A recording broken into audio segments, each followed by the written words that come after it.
Bonjour Emmanuel et Anna. Alors aujourd'hui, nous avons assisté au retour d'expérience du projet Vision 3D qui a eu lieu à la Ruche Industrielle. Ce projet s'est déroulé en inter-entreprise et c'est pour ça qu'aujourd'hui, j'aurai quelques questions à vous poser. Dans un premier temps, est-ce que vous pourriez vous présenter chacun à votre tour? Je m'appelle Emmanuel Grange, je travaille sur le site de Bosch Rexroth, juste à côté de la Ruche, et je suis coordinateur Industrie 4.0.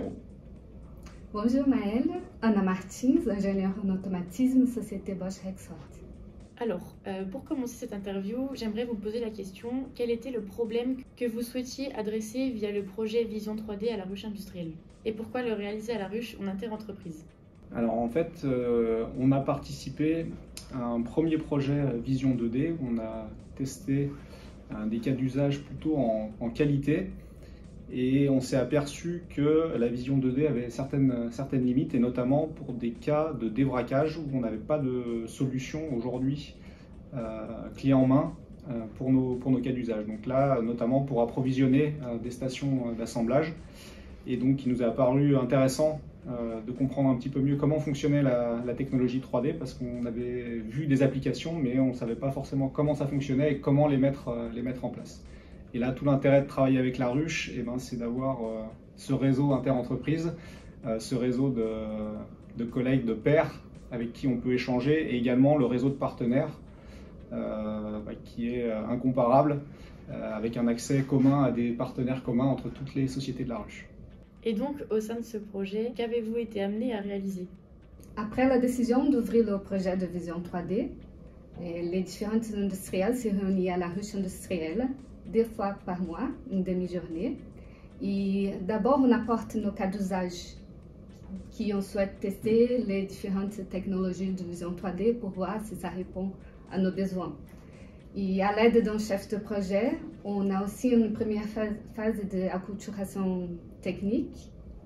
Après, on a décidé de faire un benchmark pour tester ces différents cas d'usage et trouver des conclusions pour les différentes technologies utilisées. Dans ce projet, on a pu aussi construire un banc d'essai. Notre but, c'est de tester en conditions similaires à l'usine. Pour cette raison, on a intégré un robot avec différentes technologies de vision 3D. Et on a décidé aussi de faire une analyse de risque, de caractériser pour simuler aussi les difficultés, les contraintes de faire cette intégration au sein de l'usine.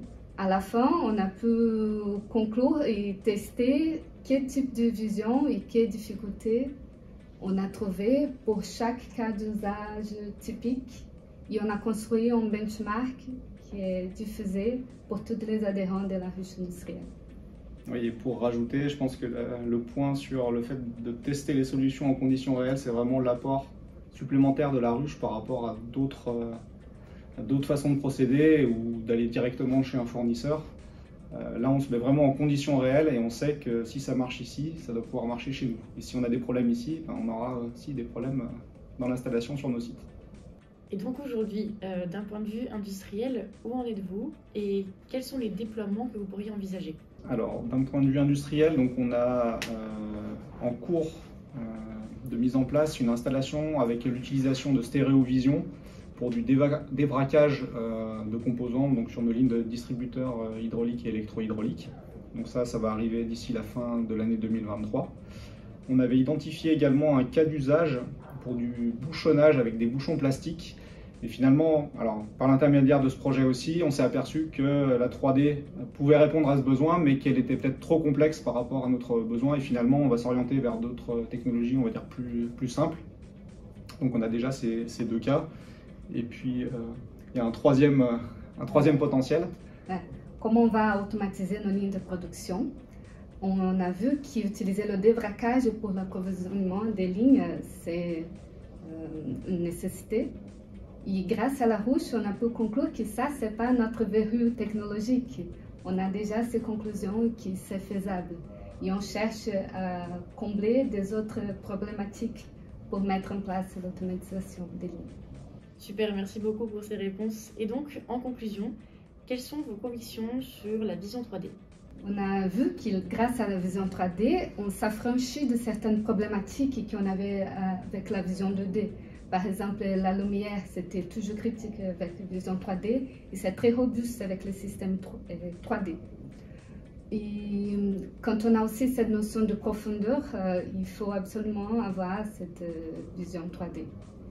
Et on a appris que pourtant, il y a des cas où sont très simples, qu'on peut résoudre d'autres fois, par exemple avec un bol vibrant, et qui n'a pas du sens d'utiliser une vision 3D, ou on a besoin de beaucoup de compétences en interne aussi. Par exemple, quand on intègre un robot, il faut avoir des roboticiens pour écrire les programmes, même si la vision 3D est déjà une boîte noire. On a besoin aussi d'une infrastructure IT. Et si on veut, en plus de la boîte noire, développer en interne des algorithmes de vision, il faut aussi avoir des professionnels qui travaillent avec les systèmes de vision. Voilà, pour compléter, on voit bien que la vision 3D, c'est maintenant une technologie qui est mature, qu'on peut utiliser. Donc voilà, on a déjà plus de confiance et on va commencer à l'utiliser et on va la déployer. Et maintenant, je dirais qu'on arrive mieux à faire la part des choses sur dans quel cas l'utiliser, dans quel cas utiliser d'autres solutions qui sont sans doute plus adaptées. Très bien, merci beaucoup Emmanuel et Anna d'avoir pris votre temps pour faire cette interview et à très bientôt à la Ruche Industrielle. Merci Merci beaucoup.